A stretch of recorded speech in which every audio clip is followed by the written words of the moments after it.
আজ আমাদের ন্যাড়াপোড়া, কাল আমাদের দোল। পূর্ণিমাতে চাঁদ উঠেছে, বলো হরি বল। ছোটবেলায় দোলের স্মৃতির সঙ্গে জড়িয়ে আছে তার আগের সন্ধ্যের ন্যাড়াপোড়া স্মৃতিও।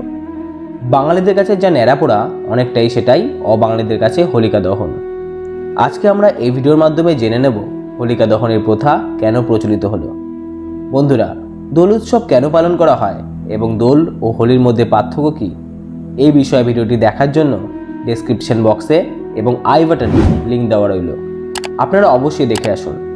তাহলে বন্ধুরা, আর দেরি না করে চলুন শুরু করি আজকের ভিডিও।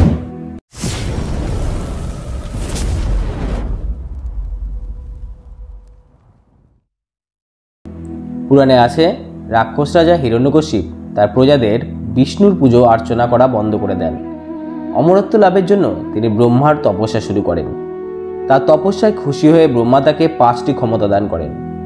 ব্রহ্মার দেওয়া এই 5টি বর হলো: কোনো মানুষ বা কোনো প্রাণী তাকে মারতে পারবে না, ঘরের ভিতরে বা ঘরের বাইরে তার মৃত্যু হবে না, তার মৃত্যু দিনেও হবে না, রাতেও হবে না, অস্ত্র দ্বারাও হবে না, শস্ত্র দ্বারাও হবে না, হিরণ্যকশিপুর মৃত্যু জমিতেও হবে না, জলেও হবে না, শূন্যেও হবে না। এই বর পাওয়ার পর হিরণ্যকশিপুর অত্যাচার বাড়তেই থাকে, কিন্তু তার সন্তান প্রহ্লাদ ছিল বিষ্ণুর পরম ভক্ত। তাই প্রহ্লাদকে হত্যা করার সিদ্ধান্ত নেন তিনি, কিন্তু তার সব প্রচেষ্টা একের পর এক ব্যর্থ হতে থাকে। স্বয়ং বিষ্ণুর কৃপাদৃষ্টি যার উপর আছে তাকে ক্ষতি করে কারসাধ্য। তাকে হত্যার জন্য নিজের বোন হোলিকার সাহায্য নেন হিরণ্যকশিপু। হোলিকার ব্রহ্মার কাছ থেকে একটি শাল পেয়েছিলেন বর হিসেবে। এই শাল তাকে সবসময় রক্ষা করবে বলে জানিয়েছিলেন ব্রহ্মা।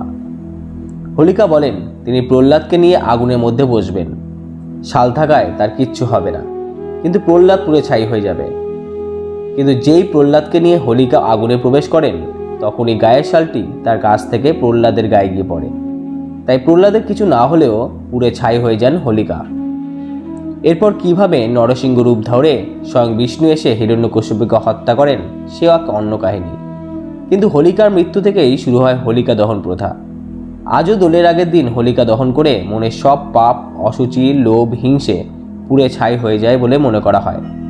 বন্ধুরা, ভিডিওটি ভালো লাগলে লাইক এবং শেয়ার করবেন এবং চ্যানেলে নতুন হলে সাবস্ক্রাইব করতে ভুলবেন না।